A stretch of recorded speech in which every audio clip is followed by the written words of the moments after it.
on my YouTube channel using the YouTube command. You can find the up-to-date notes, and including any announcements, in the corresponding bidding channel on my Discord, which you can find the link to on my Discord command.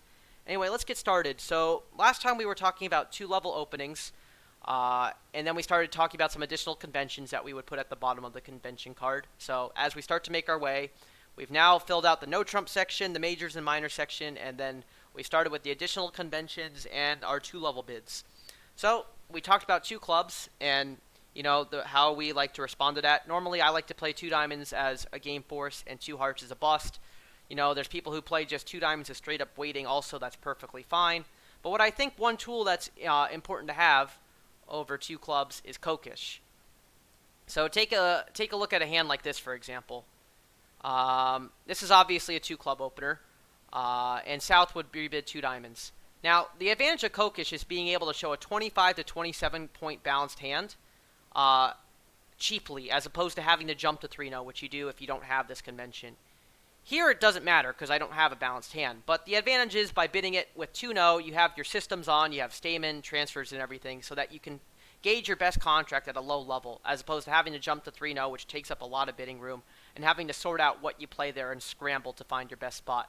But the idea is that 2 hearts over 2 diamonds forces the responder to bid 2 spades, over which North either shows a 25 to 27 point balanced hand, like by bidding 2-0, or they bid anything else which should be showing hearts.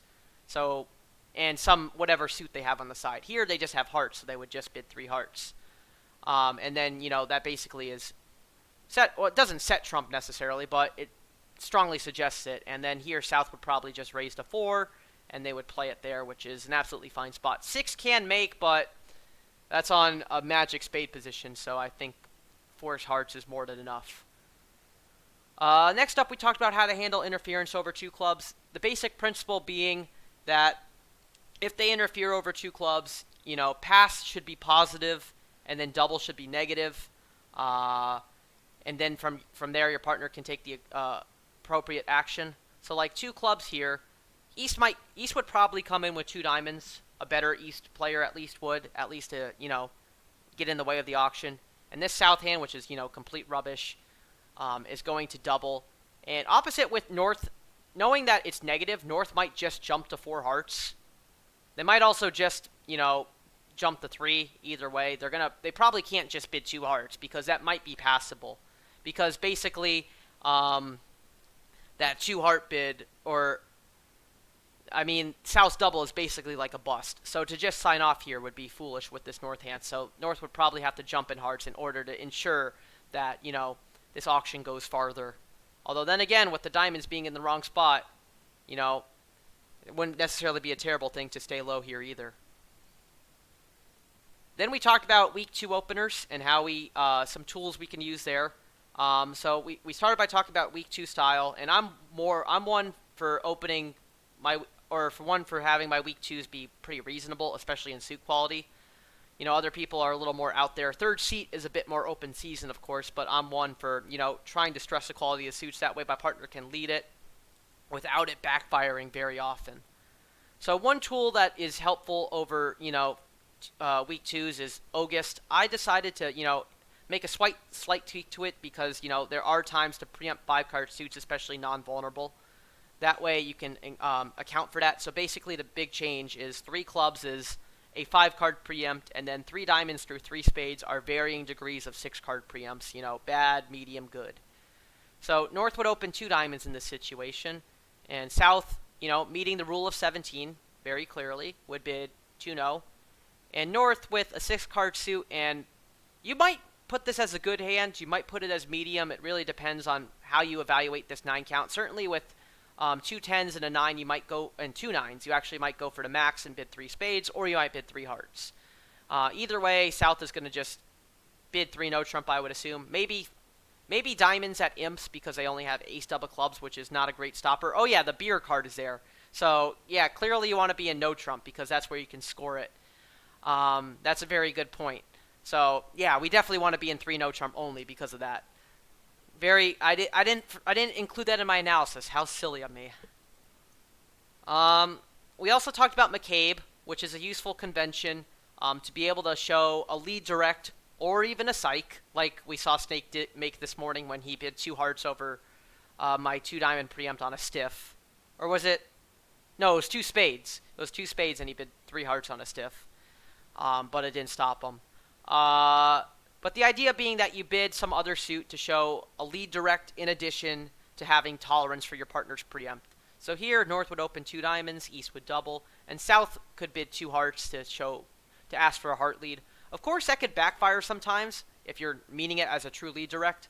You know, they might actually end up in hearts until you make that bid, which of course is bad because now they're going to get talked out of it. But usually, it works in the long run. And, you know, if you want to use it as a psych against, you know, a pair where you think it's going to work, there certainly is that too. Your partner can always take you back to their original preempt once you show tolerance in it. Then we started talking about some additional conventions that are worth having. So we talked about sandwich no trump, which is a good way to show more distributional hands than just a standard 2-suited takeout double.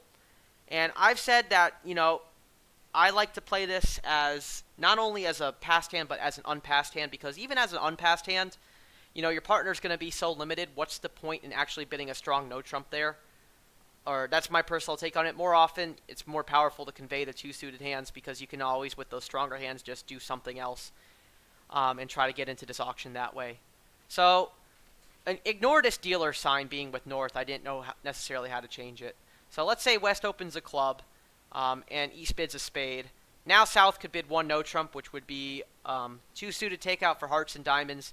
A takeout double would be less distributional but more point count oriented, whereas this is more focused on distribution.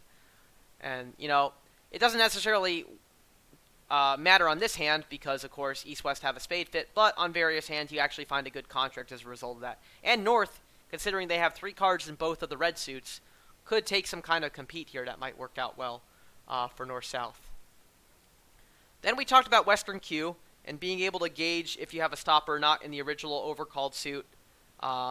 So here on this hand, for example, North would open a diamond, East would overcall a spade. South would probably, South might jump to 2-0 with a 12 count and a stopper in their suit, but let's just assume for all intents and purposes they decide to be, for whatever reason, to bid 2 spades instead as a diamond limit raise. Now, if they were to do that, North with a 14 count could bid 3 spades, which would ask South if they have a spade stopper for no trump, and then South would obediently bid 3-0, which turns out to be a very good spot on this hand. It may not have mattered on this auction because South might have just taken control and bid no trump anyway, but let's just assume that they didn't. Western Q bidding their suit at the 3 level, asking if you have a stopper or not, allows you to find your 3-0 spot. Likewise, the principle that should apply here is that if you're asking for 1 suit, it's asking. But if there's 2 suits out there, bidding 1 suit should be telling and asking for a stopper in the other suit. With 1 you ask, and with 2 you tell is normally the idiom there. We talked about unusual over unusual, which is a great way to, show a good raise for your partner versus a normal raise. So on this hand, for example, let's say North opens a diamond and East jumps to, East doesn't jump. East just bids 2 diamonds Michaels. Now, the basic principle with unusual over unusual is that, if you bid the lower of their suits, you're showing a limit raise or better in the lower of your suits, which is the other 2. Whereas if you bid the higher of their suits, you're showing a limit raise or better in the higher of their 2 suits. So here, South has got a 13 count with a diamond limit raise. So over a diamond opening and a 2 diamond Michaels bid, they would bid 2 spades to show that because their 2 suits are the minors. So with it being the higher, they would bid 2 spades to show a good diamond raise, and then they could potentially find 3-0, and I lost a geek. I'm not too surprised there. But, alright, so, like I was saying, they might use Western Q, like, for example, North might bid 3 spades over 2 spades to, say that they have a heart stopper but are asking about spades, and then they could wind up in 3-0 that way. See, I incorporated 2 conventions in 1. That's quite the lesson maker. If only I didn't screw up so many other hands I designed. Then we talked about Wolf sign-off, which is a great way to be able to sign off on a 3-level contract after responding lightly to your partner's opener. It's especially important in our system because so much of our weak jump shifts aren't, or what our standard weak jump shifts aren't weak jump shifts anymore. So you need to be able to respond lighter at the 1 level, which of course entails that you should be able to get out at the 3 level. So the basic idea is that over a jump to 2-no, 3 clubs is a relay to 3 diamonds, over which you can park the contract by bidding anything. Whereas if you bid 3 diamonds, that's kind of like new minor forcing. It's a game forcing check back in that context. So here, South would open, or North would open a diamond.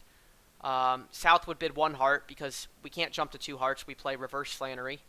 Let's assume West doesn't bid spades for some surprising reason. Maybe they missorted their hand and don't think they have 7 of them. North jumps to 2-no, and then South would bid 3 clubs, which is a relay to 3 diamonds, over which South could try to park this in 3 hearts. May not work. They actually might make more, but the concept remains there that you should be able to have a way to sign off here. Then we talked about Labensal, which, we had talked about Labensal a bunch when we were talking about no trump interference, but there's plenty of more situations for it.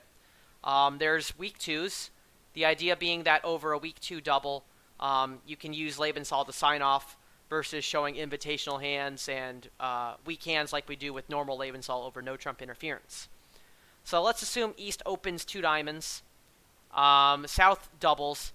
For some reason, West decides not to bid some number of diamonds. Once again, they must have their hand grossly missorted. And the North hand, doesn't have enough to show a positive response. We normally define a positive response over a weak 2 double as 9 or more points, generally. So they would bid 2-no, which forces South to bid 3 clubs, over which they would pass. And that's how you can get out at a low level when you play Labensal there, just like you would over no trump interference. And then likewise, we talked about Labensal over reverses in order to be able to park the contract when you're not strong enough for game versus a reverse. So for example here, North opens a diamond, South responds a spade, and North bids 2 hearts. That's a classic textbook reverse. I do want to stress, by the way, if we're talking about reverses, and we're not going to talk about them very often, but I play by the textbook reverses, which means that when I open a suit and reverse into the second suit, that means I have more cards in the first suit than the second. I do not reverse on 4-4s. I'm always going to be at least 5-4 for that. That's always the way I do it. If I'm 4-4, I'm finding another bid to make. That's just the way I play it. Sometimes you get stuck with like your 4-4-4-1s, but that's life. So over to 2 heart reverse, South is looking at a 6 count, not necessarily. That's a horrible reverse. Experts would open 1-no. That's true. Some of them would, but I'm trying to not prophesize opening most singleton no trumps. That's really not been my thing, although I'm sure some would disagree. All I'm curious, to be fair, bridge for Tune. I'm only curious in Shang Chen's opinion, so if you're not him, you can hit the highway.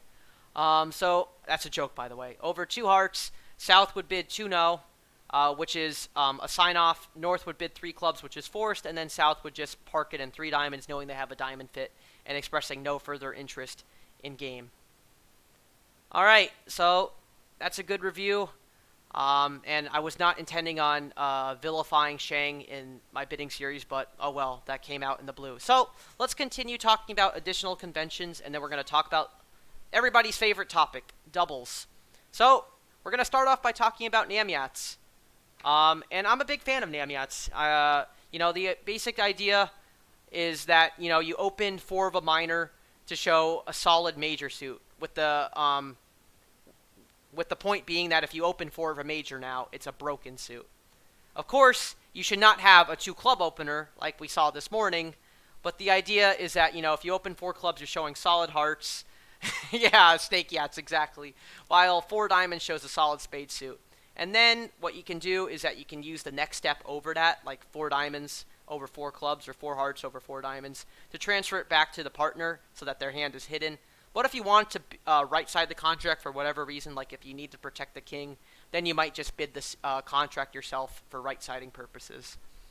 So you lose the ability to preempt 4 of a minor, but in the long run, you don't usually open 4 of a minor anyway. Usually you can just open 5, or if you're feeling conservative, you open 3. You don't lose too much with that one. And you have the ability to distinguish between solid majors and broken majors, which can be very important for trick evaluation purposes. Another convention that I'm a fan of, and not everybody loves this one, is negative free bids.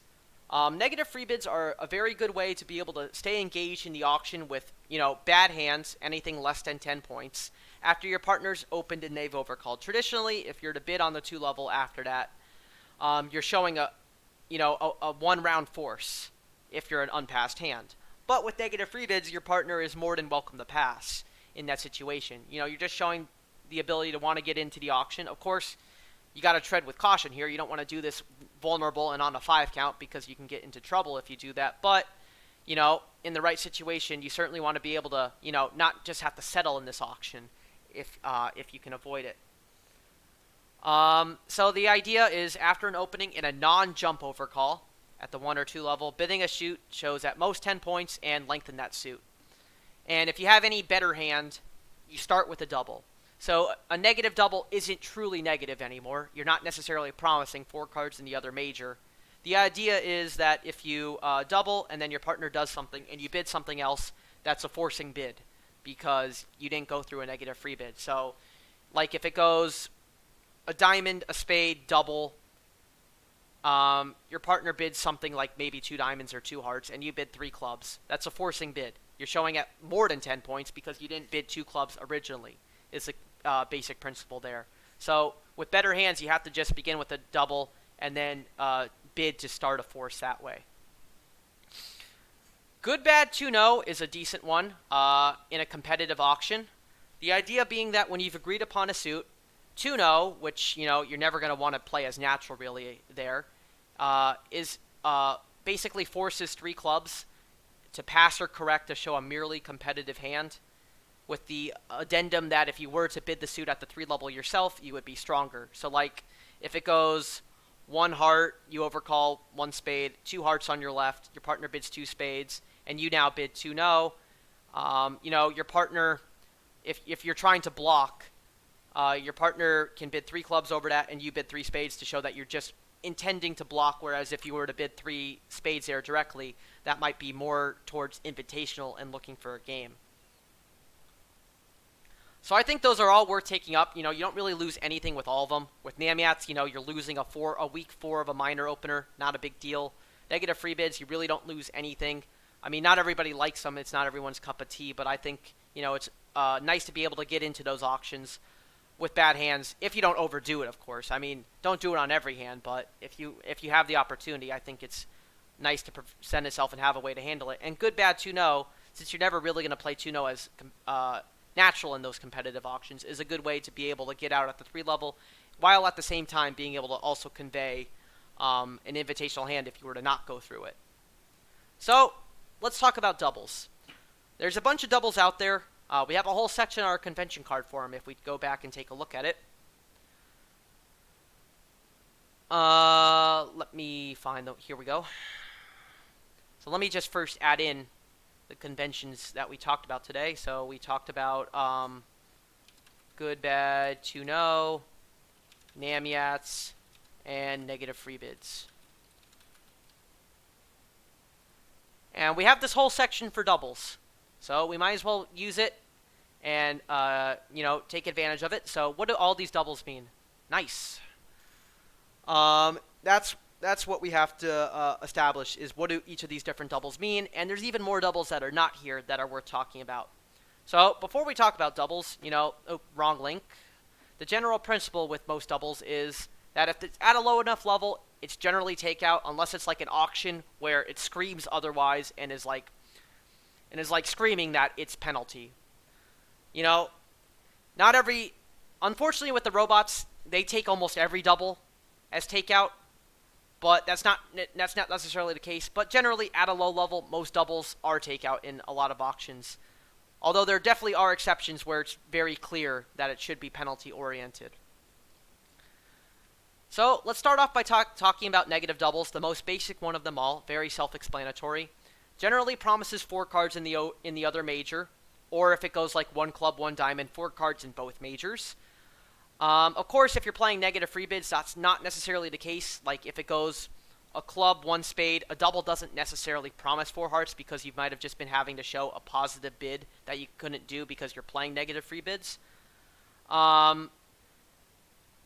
It's a good way to show exactly 4 cards in the other major, though, in general. with the caveat being that if you were to bid a suit directly, it should show 5 or more. Like if it goes 1 club, 1 heart, 1 spade should show 5 or more spades because you would double with exactly 4. It's worth establishing with your partner what the upper limit of your negative doubles is. Some experts like to play it all the way like through infinity or through the 7 level. Others like to have an upper limit of like the 3 or 4 level. 3 spades is like what they sometimes normally teach to beginners, but other people play it play it higher. It could definitely be worth having it at the 4 level. I don't know if it's necessarily worth having it over that, but some people play it all the way through, so it's definitely a good discussion point. Responsive doubles are used to show the other suits after the righty opens, your partner doubles, and lefty raises the suit. So generally, like if it goes 1 club, double, 2 clubs, a double should be showing the tolerance for the other suits. Not necessarily in the other major, because you typically would bid the other major if you had 4 of them. Like if it goes 1 heart, double, 2 hearts. A double shouldn't include 4 spades, because if you had 4 spades, you should just bid 2 spades. That double should more be stressing the minors in that situation. You might have 3 spades, but you're definitely not showing 4, because most likely with 4 you would just bid the major yourself, because after all your partner is generally promising 4 in the other major when they make a takeout double. And then the upper limit with responsive doubles is usually kind of similar to negative doubles. I wouldn't say infinity, but like 3 spades or 4 diamonds are the typical ones you can see there. Support doubles. Support doubles are a great one. The credit for this one goes to Eric Rodwell in classic bridge literature, although Donna Rodwell would claim that it's hers. Only Bat would get that joke. But the idea is that, doubling shows 3-card support for your partner's response to our opening. It should apply even after your partner responds 1 diamond, which some people don't traditionally do. They don't sometimes play that, a club, pass, a diamond, some action, double, shows 3 cards. But I think it should apply there too, just like it does over to majors. You can even have it apply even when your partner is strictly promising 5. That's a good point, Bat. That's a very good point worth making, and I hadn't considered that when talking about it. But, because we play negative doubles, and, we sometimes even stretch negative doubles based on the distribution of our hand, our partner's absence of a negative double either conveys 2 things. 1, they're broke, or 2, they're sitting on a trump stack. So, in the auction, like 1 diamond, 1 spade, pass back to you. If you're sitting on a hand that is short in spades, it basically is required for you to reopen with a double there to protect your partner. Now, they might have to pull because they didn't have a good enough hand, but you sometimes catch them with the trump stack, and they have the ability to leave it in, and now instead of, just taking it for 50 or 100 a trick, you're now talking about 100 or 200 tricks a pop, which is very critical. I remember watching a Fight Club match from a few days ago where an unnamed player didn't reopen with a double in a situation where he should have, for this very reason. And it was a difference in his match. They took 1 spade for 200, but he had 500 there if he had reopened with a double, because his partner was certainly leaving it in. So going back to support doubles, you can even have them play even when partner promises 5. Like 1 of a minor, a 1 heart overcall, 1 spade, which promises 5 or more, because a double would have showed exactly 4. And then some other action. You can use double to show 3-card support for your partner, so that a raise promises exactly 4. That's the idea here, is that a raise should promise exactly 4, because you don't exactly always promise 4 when you're raising without the opponent's interference. You sometimes might have to do it with a 3-card suit to protect your partner, or to, get to the right contract because you have a tough rebid. But here, it strictly promises 3, and a raise promises at least 4. It also applies to redoubles, like where if they double, a redouble would be the same thing, 3-card support. The upper limit is generally 2 of a major, sometimes 2 hearts. Some people even play it through 2 spades, but if it is 2 spades, if you make a support double in that situation, like 1 club, pass, one heart, two spades, and you choose to play a double as support there, if you're going to show a support double, it should be with a stronger hand. You are forcing your partner to now bid at the 3 level if they so need to, which, of course, means you can't do that on a dead minimum, or else you might be in a bad 3-level contract. You should have extras to do that, usually at least like a good 14, probably even 15 points to be able to make that support double if you're going to play them that high. The next double we're talking about is maximal doubles. It's used to differentiate hands that want to invite to game after an opening or overcall versus ones that just want to be merely competitive. The idea being, like, if they compete to 3 of the suit directly under your major, like if you're in hearts, if they compete to 3 diamonds, or if you're in spades and they compete to 3 hearts, a double shows an invite, whereas bidding your suit directly at the 3 level is competitive. Like 1 spade, 2 hearts, 2 spades, 3 hearts, double. I'm saying, hey, if you're at the top of your 2 spade raise, please take me to 4. Whereas if you were to just bid 3 spades directly, you're saying you're merely competitive. This is most likely aided by the law of total tricks, or you just have some type of hand that can safely play at the 3 level. And this is something I have to emphasize with Snake, because he sometimes thinks otherwise. It is only when it's the suit directly under your major. If they're competing in clubs and you open in hearts, you're able to bid 3 diamonds as a generic help suit game try / invite. The double there is not maximal. It is penalty, or penalty oriented. That's the basic concept to make there. I have partners who don't like to play it that way, but it should be played that way. Like, as I say here, if it's not the suit directly under yours, you can bid another suit as an invite and leave the double as penalty, which, of course, you want to have in that situation. You want to be able to take them for a number when they compete too high and it's your auction. So now we're going to talk about some additional doubles now. We've covered some pretty more basic ones there, I believe, with support, maximal, negative, and responsive. But now we're going to get into some fun ones that I think are worth talking about, starting with equal level conversion doubles. Or as Bat calls them, equal level perversion doubles. The idea being that when the opponents open one of a major, you can double to show the other major and diamonds, usually having at least 5 or more diamonds, with just a minimal opening hand. It's not 3 suited takeout anymore necessarily. It could be just 2 suited takeout. Like if they open 1 spade and you're sitting on 4 hearts and 5 diamonds and a 13 count, you don't have to overcall 2 diamonds like you would before. You could instead double. The idea being that if your partner bids clubs, which they probably will more times than not in that situation, you can correct to 2 diamonds, and it does not promise anything extra. If you have extras, you need to find another bid to make, because 2 diamonds could just be a drop dead in that situation, saying that you made strictly an equal level conversion double. I think it's useful. I think, not having to overcall 2 diamonds there in that auction every time and potentially miss 4/4 major fits is nice, and it doesn't really come out of the cost. I mean, now doubling and bidding diamonds would have to come with probably a jump, but you can't have everything at the end of the day. So I feel like it's useful to have that, because you can now more often find your 4/4 heart fits. Or 2 diamonds, you should alert that. You should alert 2 diamonds as, not necessarily promising extras, could just be a minimal opener with 5 or more diamonds and the other major.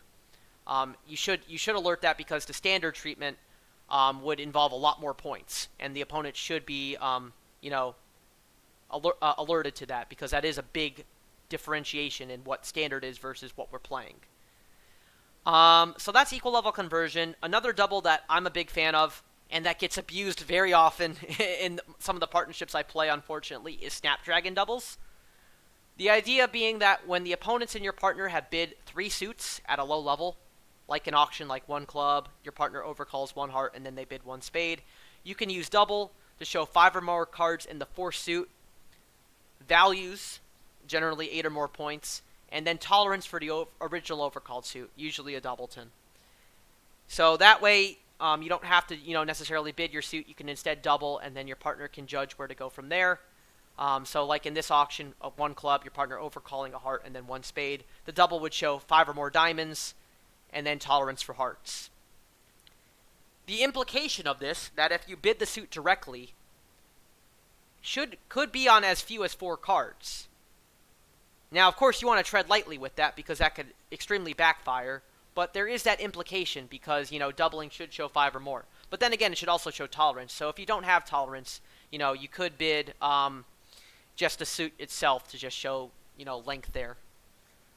Yeah, Stake Dragon is when only 2 out of 3, and sometimes not even 2 out of 3, are all that's necessary there. And then the last double we're talking about is Rosencrantz. Now, the one thing I'll say about Rosencrantz is that you really can't play both Rosencrantz and responsive doubles necessarily, because they kind of come into the same auction, and of course you can't have 2 doubles mean different things. You have to have a way to distinguish them. But I did want to cover Rosencrantz because it is a double worth talking about. And, I don't play this in a lot of partnerships now, but I think it's one worth having because it is kind of powerful. The idea is that when your partner overcalls and both the opener and responder bid, a double there should show at least doubleton support for the overcalled suit with either the ace or king. So, like, if it goes a club, 1 heart by your partner, 1 spade, double shows at least a doubleton in hearts with either the ace or the king. The idea being that your partner now knows how to make the lead. Like, if they're sitting with king empty 5th of their major, sometimes they're going to be scared away from leading it because, you could be finessing your partner by doing that. The queen could be in one hand and the ace could be in the other. Now, if you double to promise the ace, they can safely lead it. Heck, if you're sitting on king dub and your partner's on lead, they can safely underlead the ace to your king and then potentially give you a ruff, which is pretty powerful. The implication to make out of this is also that a generic raise should deny the ace or king. If you have the ace or king, you should start with, the Rosencrantz double. It's a negative inference, which of course is which is as powerful in bridge as a positive inference when you raise and you don't go through Rosencrantz. And you could also apply it as a redouble as well. So you can have both Rosencrantz and responsive. You can't necessarily have all the responsive that you would have wanted. But I think Rosencrantz is a double worth talking about and, leaving up to you and your partner whether it's worth having or not. I think the ability to distinguish between when your partner has an honor, like the ace or king in your overcalled suit for lead purposes versus not having it, is pretty powerful from a defensive standpoint. Okay, so I think that's a good stopping point. So today we talked about additional conventions like good, bad, 2-0, Namyats / Snake Yats, negative free bids, and then we talked about doubles. So we talked about negative. I'm going to set an upper limit of like 4 hearts here. Of course, other people might think differently, but I think 4 hearts is probably a good cutoff point. I think over 4 spades, it's more important to maybe have that as negative. Responsive doubles, I think, should be a little lower, like maybe 3 spades. Then maximal. Support, I think I would only play this through 2 hearts. Whether you want to play it through 2 spades is up to you and your partner, but of course, you should know that if you're going to play it through 2 spades, it should be with a stronger hand if you're forcing your partner to bid at the 3 level. We'll also check off the redouble, and then here we'll add ELC for equal level conversion, Snapdragon, and Rosencrantz, which all have different situations for them. Okay, so next time we're going to start talking about overcalls, no trump overcalls, and then standard overcalls. When will we do penalty double situations? If it's not one of these doubles, it's a penalty double. We'll summarize it as easy as that. If it doesn't match any of these other scenarios, it's penalty. Or if it's with the robots, it's always takeout. You be the judge. So we're going to talk about overcalls next time. And, slowly but surely, we're going to get into slam bidding, defenses against no trump, and some other defenses to consider. Yes, exactly. It's when you hesitate to sell to your partner that's what you intended. Very good point, P. Mingala. All right, I think that's a logical stopping point, so I'm going to stop here. For this video, I will clip this and I will put this on YouTube, and you can find these videos with the YouTube